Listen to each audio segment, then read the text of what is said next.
أعوذ بالله السميع العليم من الشيطان اللعين الرجيم. بسم الله الرحمن الرحيم. الحمد لله حمدا يوافي نعمه ويكافئ مزيده. نحمدك ربنا كما علمتنا، ونصلي ونبارك على سيدنا ومولانا وحبيبنا محمد صلى الله عليه وسلم، وعلى آله وعلى أصحابه وعلى معيته. Dear brothers and sisters, Assalamu alaikum wa rahmatullahi ta'ala wa barakatuh. And welcome again to this weekly session in which we walk together through the meanings of these enlightening ayat. Unfortunately, many Muslims have parted company mentally with these ayat. Our task together is to rejoin mentally the meanings of these ayat. And I have to tell you brotherly and cordially and sincerely and transparently that even though we are not together in person, but Allah knows that the feeling is, at least on my behalf, that we are together. And we'll continue our sojourn in these ayat of the guiding book, Allah's last, final, complete, and impeccable revelation. The last ayat that we were dealing with last week, ayah number 85 in Surah Al-Baqarah, there's a particular part of this ayah that needs a little more of our attention, and I will try to my best, with Allah's help and acceptance, I will try to bring out the relevant and the vital meaning of this particular portion of the ayah. The ayah begins, I'll read the ayah obviously, and then I'll focus on the part that I want to highlight. The ayah says, once again, this is ayah number 85, ثم أنتم هؤلاء تقتلون أنفسكم وتخرجون فريقا منكم من ديارهم تظاهرون عليهم بالإثم والعدوان وإن يأتوكم أسارى تفادوهم وهو محرم عليكم إخراجهم أفتؤمنون ببعض الكتاب وتكفرون ببعض فما جزاء من يفعل ذلك منكم إلا خزي في الحياة الدنيا ويوم القيامة يردون إلى أشد العذاب وما الله بغافل عما تعملون. Now if you have, feel free, if you have a translation there as you follow the explanations that I have, you can feel free to refer to the translation that you have in whichever language, it doesn't matter, probably most likely in the English language. The part of this ayah that I want you to pay close attention to is وَإِن يَأْتُوكُمْ أُسَارَى تُفَادُوهُمْ وَهُوَ مُحَرَّمٌ عَلَيْكُمْ. To construct the general meaning of this ayah, Allah Azza wa Jal is highlighting an attitude and a mentality peculiar to Bani Israel, in which, after having given Allah their solemn pledge that they will abide by His commandments, and we covered the 10 commandments, as it were, the do's and the don'ts, in the previous couple of ayahs. In this particular incident, Allah is telling Bani Israel, who were listening to this Quran as it was coming down to the Prophet, and that embryonic Islamic society in the Arabian Peninsula. He's telling Bani Israel, actually exposing them to their own selves, if they could only objectively and without bias listen to what's being said. So we explained the context of this ayah. Banu Israel in Yathrib, before it was Al-Madinah, before the Prophet was forced to leave Mecca and settle in Al-Madinah, Al-Madinah was called Yathrib. After the Prophet arrived in it, it was called Madinat al-Rasul, the city of al-Rasul, of the Messenger. And to abbreviate, instead of saying Madinat al-Rasul, a few syllables there extra, to abbreviate the syllable, they just said Al-Madinah. So Yathrib had 3 communities of Yahud in it, and the rest of the Arabians there in Yathrib were divided between Al-Aws and Al-Khazraj, who were at war with each other. So Yahud, Banu Israel, they took both sides. Some of them went with Al-Khazraj and others went with Al-Aws. So when they'd go to war, there are Yahud on this side and on the other side. They're facing off in battle here. They're not supposed to. If they were listening to Allah subhanahu wa ta'ala, they would do no such thing. But they're not listening to Allah Jalla wa Ala. And may I add here, this is a psychology and a mentality, an attitude and a policy that when Allah is explaining this to us, He is cautioning us, the committed Muslims, not to behave like Yahud. But look at today's world. In reality, we behave like today's Yahud. We today behave like yesteryear or yestermillennia Yahud. That's what we're doing now. We are at war with each other. There are different sides. Look at the Islamic geography and in this mix, when we are against each other, which we're not supposed to be, the same way Banu Israel were not supposed to be, now we are reliving their mistakes. We are guilty of the same mistakes that they are guilty, were guilty, and still are guilty of. We have joined them in this type of behavior. So, in this context, when there's war, obviously, there are people who die. So there are people who die from Al-Aws and Al-Khazraj.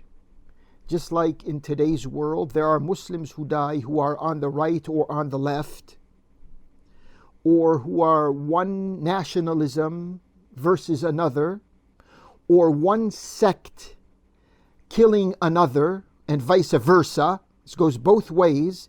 This is happening in today's real world. So I want to caution those Muslims who think that this Quran when it is speaking about a deviant behavior, in this context it's Bani Israel, it is not limited to Bani Israel way back in history. It's also applicable to Bani Israel today, and it's also applicable to the nominal Muslims today. If that behavior is the same, names and titles and costumes and folklore and cultures, they don't mean a thing. What we judge people by is what they do. So in this context, when there are two sides at war, and on one side Banu Israel is fighting another side in which there is Banu Israel, there are casualties of war. Okay. There are prisoners of war. So in this instance, Banu Israel suffered casualties of war. Okay, casualties are casualties. You can't bring someone back to life. But when there are prisoners of war, now here is where we want to concentrate our minds right now on prisoners of war. We said, وَإِن يَأْتُوكُمْ this is part of the ayah, وَإِن يَأْتُوكُمْ أُسَارَى تُفَادُوهُمْ. And if they, Banu Israel, who lost in the battle between Al-Aws and Al-Khazraj, because part of them lost and part of them won, because they were taking both sides. So when the part that has lost, some of them became prisoners of war. وَإِن يَأْتُوكُمْ أُسَارَى تُفَادُوهُمْ. You ransom them. You're not supposed to have gone to war against each other to begin with. So going to war against each other is haram, is prohibited. And then the consequence of that, in which there are prisoners of war, that consequence is also prohibited. But still you ransom them. And this brings up, in the last presentation I didn't cover this area, but this brings up an issue of prisoners of war, because as much as, don't think for a moment that Islam and Muslims and Iman and the Quran and the Prophet are trigger happy or anxious to go to war. There's another ayah in this surah, Surah Al-Baqarah, that says, كُتِبَ عَلَيْكُمُ الْقِتَالُ وَهُوَ كُرْهٌ لَكُمْ. Fighting, military duty, combat obligations have been assigned to you, the committed Muslims. كُتِبَ عَلَيْكُمُ الْقِتَالُ. And then the ayah says, but you dislike this. So it's not in the Islamic nature of things to love going to war or to be anxious to go and kill others. But when war is a necessity, there's no way out of this, then yeah, we have to do what has to be done. So in times of war, we have one side winning and another side losing. And the losing side suffers casualties. There are a lot of people who get killed in wars. And then the losing side also suffers from some of the troops falling into the captivity of those who won the war.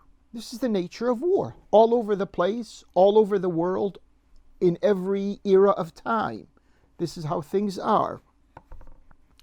So now we want to take, please, let's come to this with our open minds and our inclusive hearts. Let's approach this and pause for a moment here and see, okay, someone now who was at war and lost, they're going to suffer a good number of them becoming prisoners of war. The losing side is going to have prisoners of war.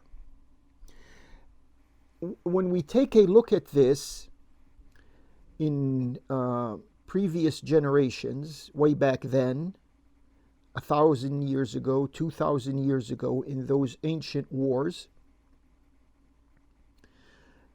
the captive, the prisoner of war, becomes virtually, I try to avoid this word, but it's a fact in history. Nothing I can do about this. But these prisoners of war become virtual slaves. That's the word I try to avoid, slaves. But this is the real world, my brothers and sisters. The real world out there dictates, because of the human imposed rules of war, that prisoners of war become slaves. So that in the non-Islamic arrangement of the consequences of war, you're either a free man or you're a slave. In the Islamic context, or in the Islamic arrangement of war, that type of contrast is not there. It's either you are a victim, meaning a prisoner of war, or you die. That's, the consequence of when the Muslims win and their enemies lose. Their enemies lose those who fell at the battlefield, and the enemies lose those who become usara. And we said usara is the plural of asir, and it could mean detainees, and it could mean asra, prisoners. Okay, we don't want to go into the corroborative, not conflicting, corroborative, supportive definition of both words, usara and asra.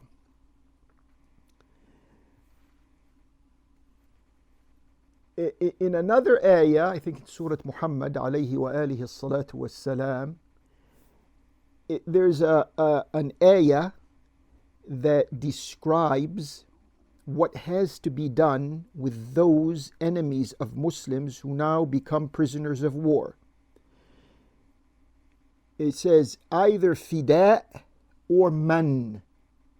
You treat them either by having them ransomed, or you without a ransom, you freely, of your own will, meaning the Islamic military of its own will, designates such captives in war to become free men. Of course, they'd have to meet a moral standard, and they have to show good character and all of this. And this excludes war criminals. War criminals have another verdict. We're not dealing with war criminals. We're talking about enlistees. In many cases, these are poor people who join the military and are forced to carry out the orders that they are given by their superiors. So, imma mannan wa imma fida'a, when حين تضع الحرب أوزارها, when all the battles have come to an end and the war now is over. And this is the way, Muslims treat the prisoners of war. Now, this leads us if we just take a little time and saturate the meanings of these words, this sentence, and this ayah, just take it easy, and we would realize that this ayah was revealed in a world, not in a Medina, or not in a Mecca, or not in a Hijaz or Arabia, but in a world in which slavery was a way of life. Slavery was systematic or systemic. Slavery was institutionalized. When these ayat were revealed in the world, these ayat were revealed in that world and applicable to it, and the ayat are present in our world and applicable to it. So Islam did not introduce slavery. Islam, the Muslims, did not institutionalize slavery. The Muslims and the Quran and the Prophet and Islam, they are not responsible for slavery. Please understand this, because in the world today we have fingers pointing at us that we are slave holders, we have slave markets, and we hear this, even though there's bits and pieces of this that are, if you know some things about what's happening in places like Mauritania or Libya or parts of Africa, in geographies that are Islamic geographies, we find that there's something like a slave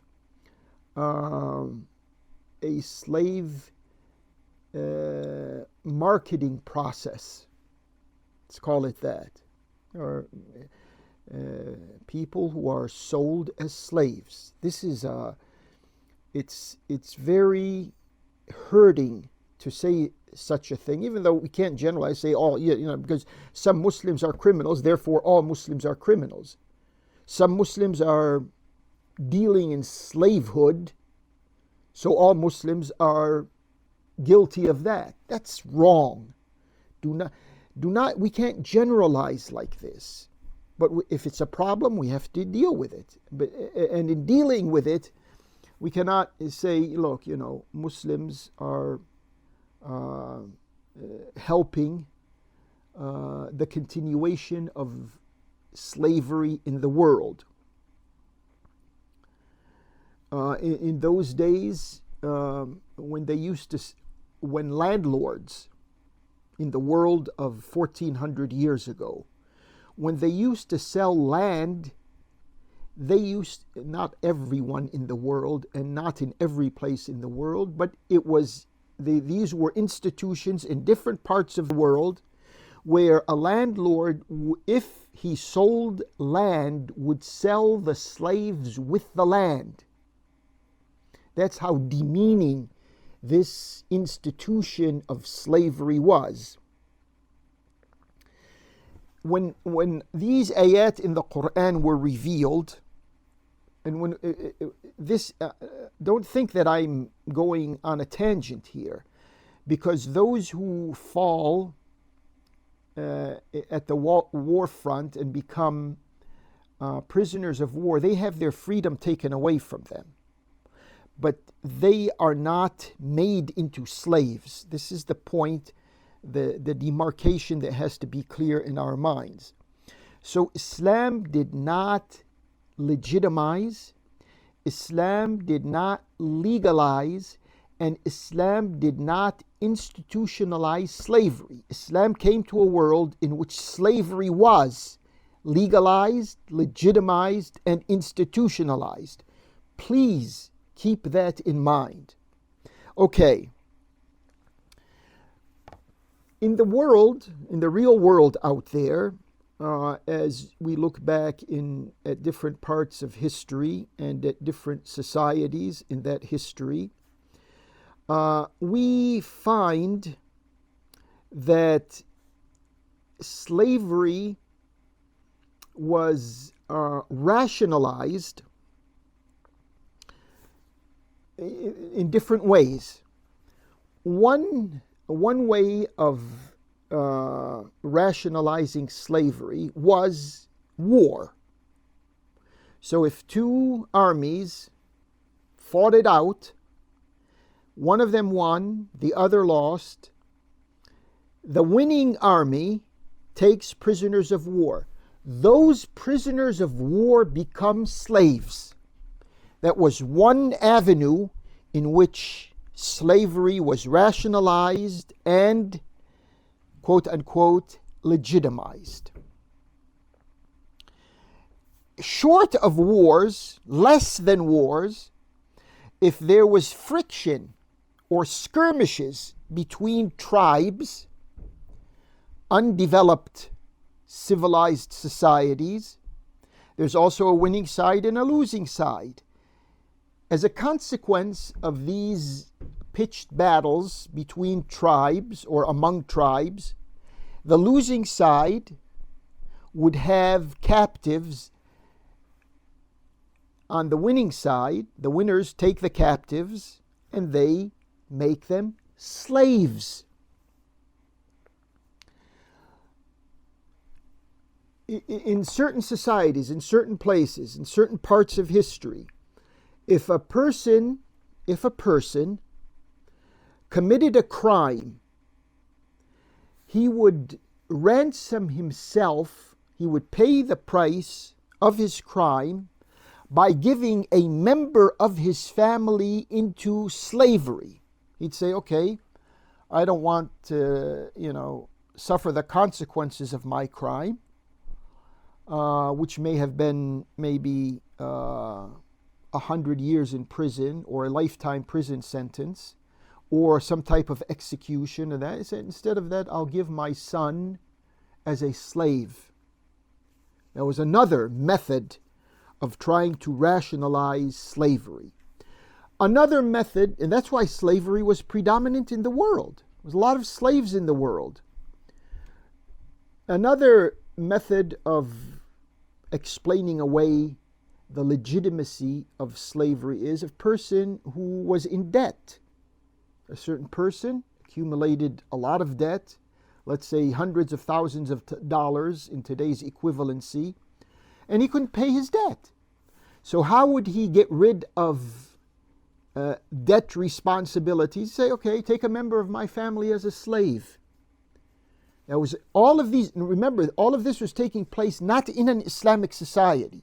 It was taking place in a non-Islamic world, in a Jahili world.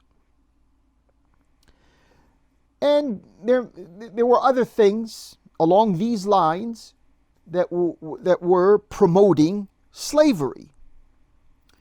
And there was only one thing that could free a slave, and that was the decision of the master. Whoever the master was, whether it was a landlord, whether it was a ruler, whether it was a military officer, whether it was a very wealthy person, that was the only way out of slavery.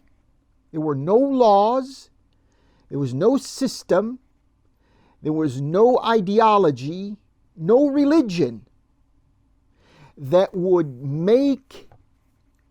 open a path of freedom for those who were enslaved by an anti-God world. These ayat were being revealed in that worldwide context. When this Quran, the ayat that we are listening to, we are trying to understand together, when these ayat were revealed, these ayat meant to reverse the whole process. instead of having many avenues that rationalized and institutionalized slavery, there was only one avenue. And instead of having one master who can free a slave, there were now many methods in which those who were captive or enslaved or indentured or disenfranchised of their freedom, now Islam gave many avenues for these people to become free and liberated as Allah subhanahu wa ta'ala created them. This reminds us of a statement made by the second successor to Allah's Prophet, radiyallahu anhu, in which he said, مَتَى اسْتَعْبَدْتُمُ النَّاسِ وَقَدْ وَلَدَتْهُمْ أُمَّهَاتُهُمْ أَحْرَارًا. How and why can you enslave people when their mothers gave them birth as free human beings? So the only way a person loses their freedom, not becoming slave, the only way in an Islamic arrangement of society, the only way a person loses his freedom is through war. In this case, two armies, two armed forces go to war. The losing side has prisoners of war. Those prisoners of war have lost their freedom. They didn't become in an Islamic arrangement, there's no slave. No one becomes a slave. But their freedom is curtailed, or their freedom is denied to a certain extent, but not to the extent of dehumanizing them and making them slaves. That's the only way that a person loses his freedom. Not like in the previous societies and in other societies in the world, there are many other ways individuals can become slaves. In an Islamic society, in an Islamic order, that's the only way individuals lose their freedom. And it has to be a legitimate war. It can't be like in today's world, we have groups of people declaring jihad and declaring, they have an Islamic emirate of some sort and things like that. And they go about doing certain things and taking prisoners of war, reducing them in some instances to slaves, and also the womanhood. The women in these areas, I don't want to be specific, but I'll leave that to your common sense and common information, in different parts of the Islamic world today, in which Muslims say that they have declared some type of warfare when there is not a popular basis and an allegiance and a legitimate imam who is ruling and making decisions through the necessary medium of shura. All of this is lacking. And then we have sabaya, women, some of them Muslim, some of them not Muslim, being physically abused, sexually abused, and socially abused. This has nothing to do with the ayat that we are reading here in this book of Allah subhanahu wa ta'ala.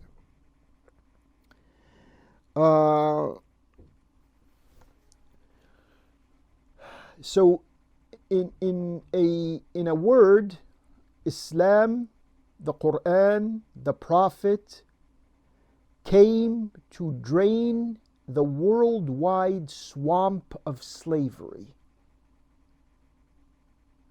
That's, if we understood Allah subhanahu wa ta'ala and His Prophet alayhi salatu wassalam, if we understood them correctly, we would be continuing to drain the world of slavery.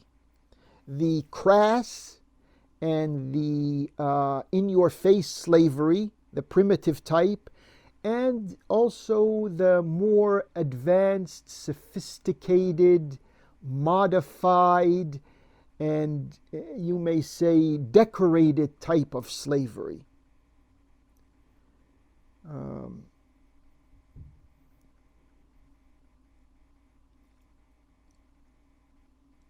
So remember, a war can only be declared by a legitimate leader of an Islamic social order through the process of Quranically defined shura, not the fly-by-night types that we have in our world today, proclaiming themselves here and there and everywhere to be Islamic types of leaders, and they get up on the minbar, they give some type of khutbah, and the Western media focuses on them and tries to raise their value in the eyes of the Muslims. Remember, when the common enemy of the Muslims begin to speak foul of certain individuals, the knee-jerk reaction to that, oh, there's something virtuous about these individuals, because look, shaitan is saying something negative about them, not knowing that many times the shaitan says these types of negative things to trick you, not to guide you. So how are we to understand how Islam, our Quran, our Iman, our commitment to Allah and His Prophet, how do we understand that this began to chip away at the institutionalization of slavery in Arabia and in the world? Okay, the first thing is, in Islam, if we read the ayat in the Quran that are pertinent, and even those who go to their fiqh books will find that it is encouraged if a Muslim committed some type of misdemeanor or some type of minor crime, the way out for him is itqu raqaba, which means to set a person free, unshackle the bonds of slavery from his neck, setting him free. Someone, let's say, hurt someone else, and he feels, whoever hurt the victim feels, I did something wrong. How could I compensate for doing this wrong? The answer to that, itqu raqaba. You set a person who doesn't have his or her full freedom, you give them their full freedom. In the case of dhihar, there's something in Islam called dhihar, and that is when a husband tells his wife, you are to me just like my mother is to me.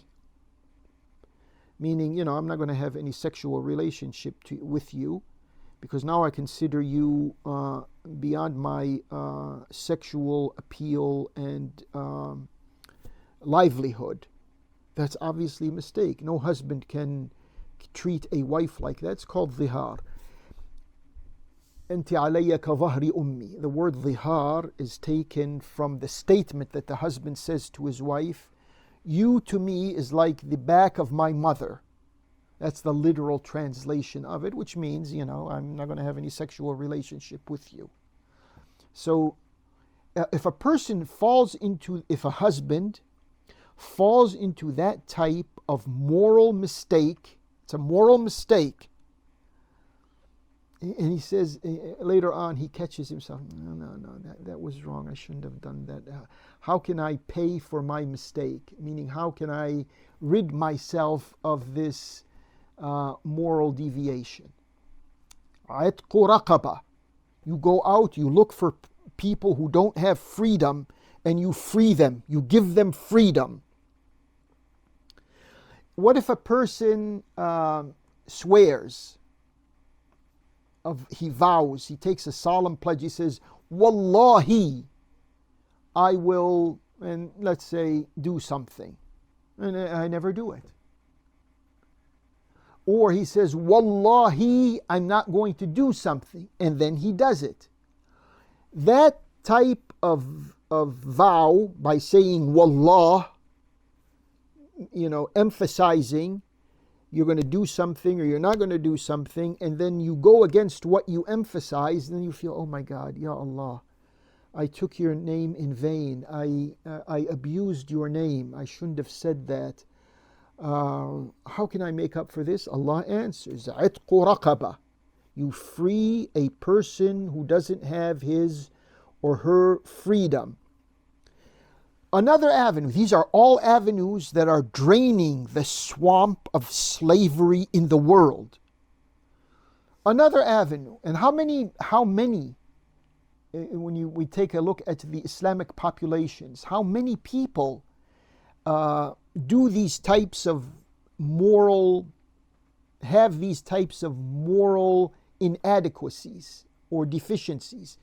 Many people. So there are many people that we have in our, provided it is an Islamic society with Islamic values, with Islamic ideology, with Islamic interactions, with Islamic morality, etc.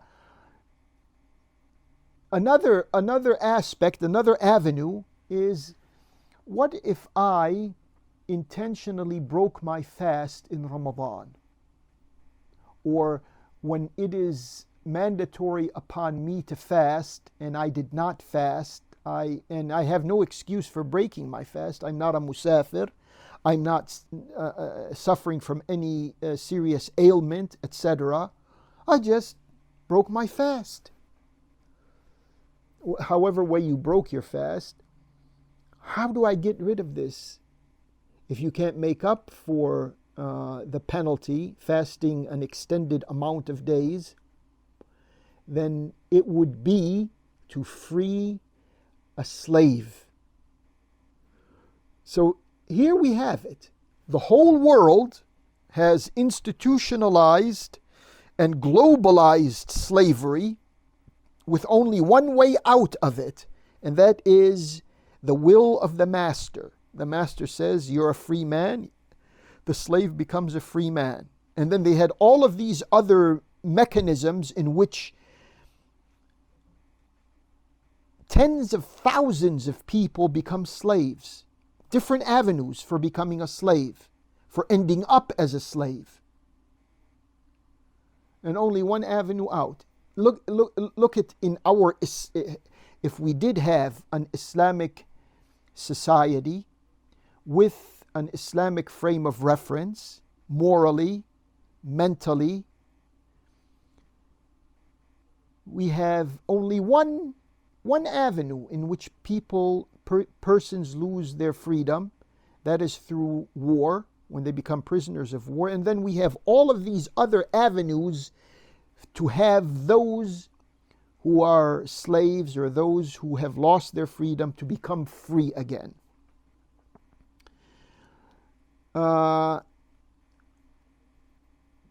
If the elimination of slavery was possible just by some signature somewhere, then that would have been done. But when slavery is ingrained in the depths of the psychology and the sociology and the ideology and the religiosity of the whole world, just by signing a piece of paper, it's not going to do it. There were instances in different parts of the world whereby the deconstruction of slavery was meant to happen in a day or two or in a very short period of time. That would be ideal, and obviously if that was possible, we would have had the instructions here before us in Allah's guiding book. But it's not, the responsibility of an individual cannot be confused with the responsibility of a society. If an individual, let's say, slavery is a societal addiction. It's sick, it's dehumanizing, it's abhorrent, but it's there. And to take it out of existence from its roots, it's going to take time. The addiction of an individual is not on par with the addiction of a society. So it'll take time to rehabilitate society in a sense that it would not return to, it would not fall back on into its previous attitude. There was an experience at one time in Sudan in which, in a statement, they wanted to get rid of slavery. And when the slaves were set free, they wanted to go back to their masters.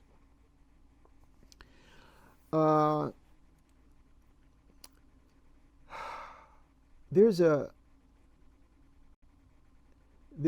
statement, a hadith of our dear Prophet sallallahu alaihi wa alihi wasallam. He says, and these are where the hadiths enrich the meanings of the Quran. And the meanings of the Quran themselves, they enrich the hadith. The Prophet alayhi wa alihi salatu wassalam, when he speaks about these people who are denied their freedom, he says, they are ikhwanukum khawalukum ja'alahumullahu tahta aydikum. They are these who are within the sphere of your service, not slaves. They lost their freedom because of a war in which they were intent on killing you. And now because of that, they lost their freedom. But the Prophet is reminding us, they are ikhwanukum, they are your brothers. Ja'alahumullahu tahta aydikum. Allah willed through your human efforts that you become responsible for them. فَمَنْ كَانَ أَخُوهُ تَحْتَ يَدِهِ فَلْيُطْعِمْهُ مِمَّا يَطْعَمُ نَفْسَهُ, or مِمَّا يَطْعَمُ. So whoever has lost their freedom and now they are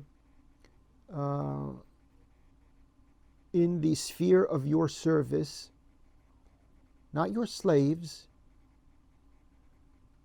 He didn't say riqqakum or abdakum. فَلْيُطْعِمْهُ مِمَّا يَطْعَمُ. He has, the person who's in charge of the the person who's not free, the captive, the ex-combatant, the one who was intent on killing Muslims. فَلْيُطْعِمْهُ مِمَّا يَطْعَمُ. He has to feed him of what he himself eats.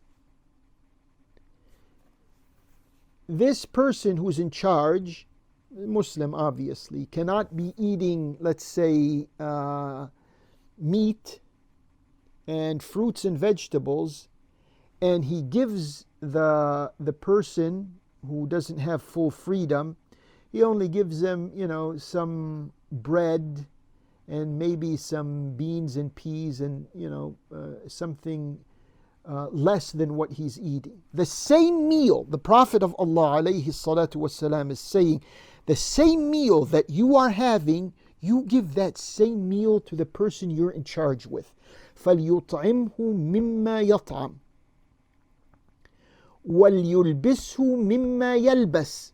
And he has to be dressed, he has to be clothed or dressed of what you are clothed or dressed. You can't be wearing a suit and he has ragged clothes on. If you're wearing a suit, he wears a suit. If you're wearing a jilbab, he wears a jilbab. If you're wearing a cotton or wool shirt and pants, he is to wear the same thing. وَلَا يُكَلِّفُهُ مِمَّا لَا يُطِيقُهُ. And you cannot order him, or you cannot have him responsible for something that he doesn't have the capacity to do. You can't do that. فَإِنْ كَلَّفَهُ مَا لَا يُطِيقُهُ يُعِينُهُ فَلْيُعِنْهُ. If he, the person in charge, I don't want to call him master, there's no master and slave here. A lot of these translators and people who work with this subject, they introduce this, they borrow words from the Western dictionary with all the connotations and denotations that come with those words. Here there's a person in charge who has full freedom, and there's a person who has right now the obligations of giving his effort in circumstances less than full freedom. So the Prophet is saying, if you ask him, being that you're responsible, if you ask him to do something, he can't do it, then you have to help him do it. Meaning you and him now participate in the same labor. That's a far cry from, what we have in today's world in the definition and relationship between slave masters and slaves, or bosses and laborers. And the Prophet also cautions us, another here, fertilization of the meanings of the general meaning of this ayah. لا تقل يا عبدي بل يا فتايا. Don't say, when you call him, you being the person responsible, when you call this person who lost his freedom, you don't say, slave, come here, or my slave. You say, my lad. That's a expression of respect. And unlike the world of slavery, when a slave is a slave, he's a slave and everyone else becomes his master. No. In the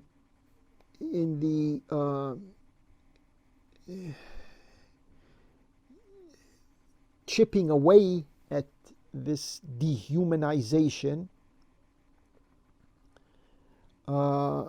if a person loses his freedom because he's a prisoner of war, he only has one person to report to. Not anyone can come and say, you're a slave and so I can give you orders. So this curtailment is another feature of this war on slavery by Allah subhanahu wa ta'ala, His Prophet, and all the committed Muslims in all of the past 14 centuries and the coming centuries ahead. Which would also take us to another area that has to do with women who belong to a hostile warring country or state or government, what if they fall captives into, they don't fall captives because they're not at the war front, but their husbands who were at the war front fell captive or died. What is to be done with them? In this case, their husbands died. So what do you do with them? Here is where we have mulk al-yamin, the honorable and the responsible position that the Muslims have toward these women. And these women are given the civil right to marry those who are responsible for them. They cannot be forced into a marriage because that would be violating, it's not your right hand possession, like, they have these translations around. The aroma of the phrase is lost when you say right hand possession. This is an honorable and a responsible caretaking of women, who right now we don't in an Islamic social order, there's no institution like a prison to put women in. Women have to be honored, and they have to join other Muslim families with respect, with dignity. This is an Islamic society. This is an Islamic direction. So with that, there's more to say. I'm sure we're going to encounter in the future sometime, if Allah gives us energy and an extended time period to cover these ayat. We'll have to. We will have more to say about mulk al-yamin. There's a suggestion that came my way, and I'd like to listen to what you have to say. And of course, the suggestion is made in good faith and with goodwill, and I reciprocate good faith and goodwill. And that is, some of you who are listening or tuning in or watching suggest that I reduce the presentation to half an hour instead of a full hour. So I'd like to hear from you. If you'd like that to be done that way, I certainly can condense what I have and try my best to squeeze it into half an hour. Otherwise, I'll continue 45 minutes to an hour, or maybe halfway between. Instead of 30 minutes or 60 minutes, maybe we can pivot around 45 minutes. However way you may want this to continue, I'm at your service. And Allah subhanahu wa ta'ala knows best. Wa sallallahu ala Muhammadin wa ali Muhammad. Wa salamuhu wa rahmatuhu wa barakatuhu alaykum.